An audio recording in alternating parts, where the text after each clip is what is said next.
Hello, everybody. It's me again, Russ Shaw, coming at you with another dash cam session. Why are so many of these done in my vehicle while I'm driving? Good question. Because I'm at work. All right, I'm self-employed. I am a business owner, I guess you could say. I'm more of a sales rep.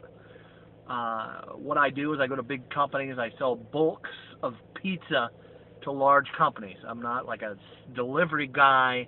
I'm more of a catering service, right? Like if you have a company with a lot of employees, I show up and move bunches of pizza at once, cheaper by the dozen, that kind of thing. Get a lot of stink eye from the lunch truck people. So that's what I'm doing. I'm self-employed. I spend a lot of time right here in my vehicle, and I do a lot of my best thinking on the road. So what I wanted to talk about today is relapse. Why do we relapse? What is the essence of relapse, and why do we return back to, as the book of Proverbs says, like a dog to its vomit when it comes to addiction? The major thing I want you to understand is that this being a heart level issue that needs to be resolved at a heart level, at a motivational level, more than it's a behavior thing. When we put second things first, we attack the behavior, all right? Behavior modification, behavior management is really putting second things first.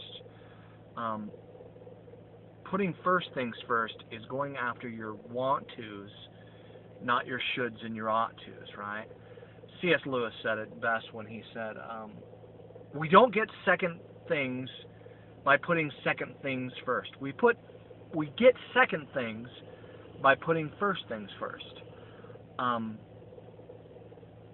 Your heart is going to revert back to doing what it wants to do if you're trying to shove in behavior change from the outside.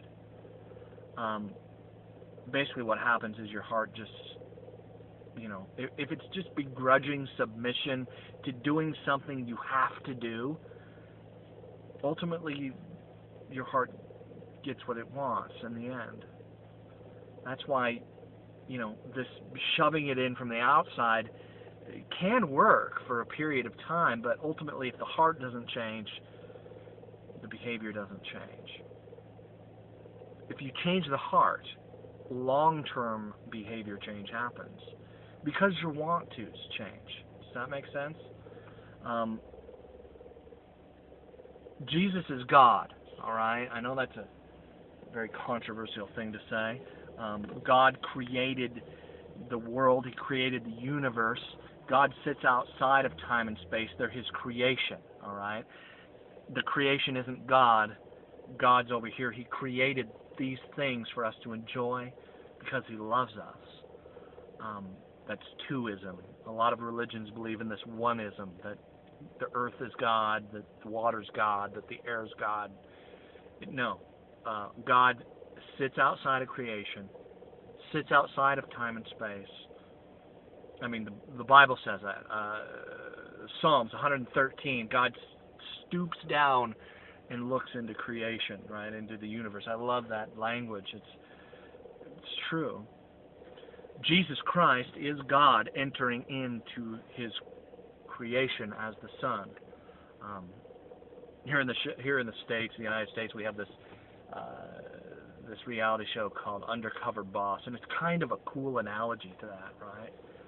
Like these CEOs go undercover in their own company, and they go in and they scrub toilets, and they work at the counter, and they do kind of menial jobs, and they get to know these people who do these kind of menial jobs, and I thought that was such a great picture of the gospel, the good news, right? That God became man, came into His own creation because He loves us.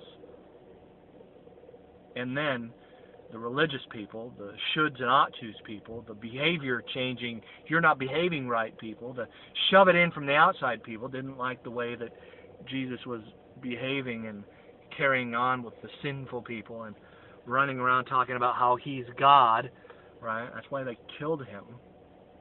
They killed him. The religious people killed him. The Jews didn't kill Jesus. Jesus is a Jew, all right? It's ridiculous. I hear that argument. It's silly. Religious people killed Jesus.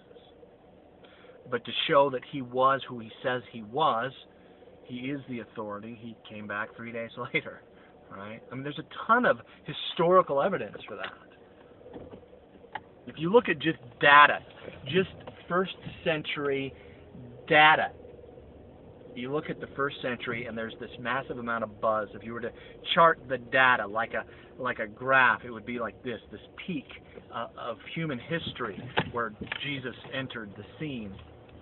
Huge. Just historical data. So you have to do something with this man, Jesus Christ. And if you realize and if you understand that, A, the gospel is not religion, all right? If I tell you news that happened, a couple of days ago, a week ago, if I said Obama did a speech, right? President of the United States did a speech somewhere, you wouldn't look at me and go, oh, that's just that religion, that works for you, fine. No, it's a story. The gospel is a news story. It's good news.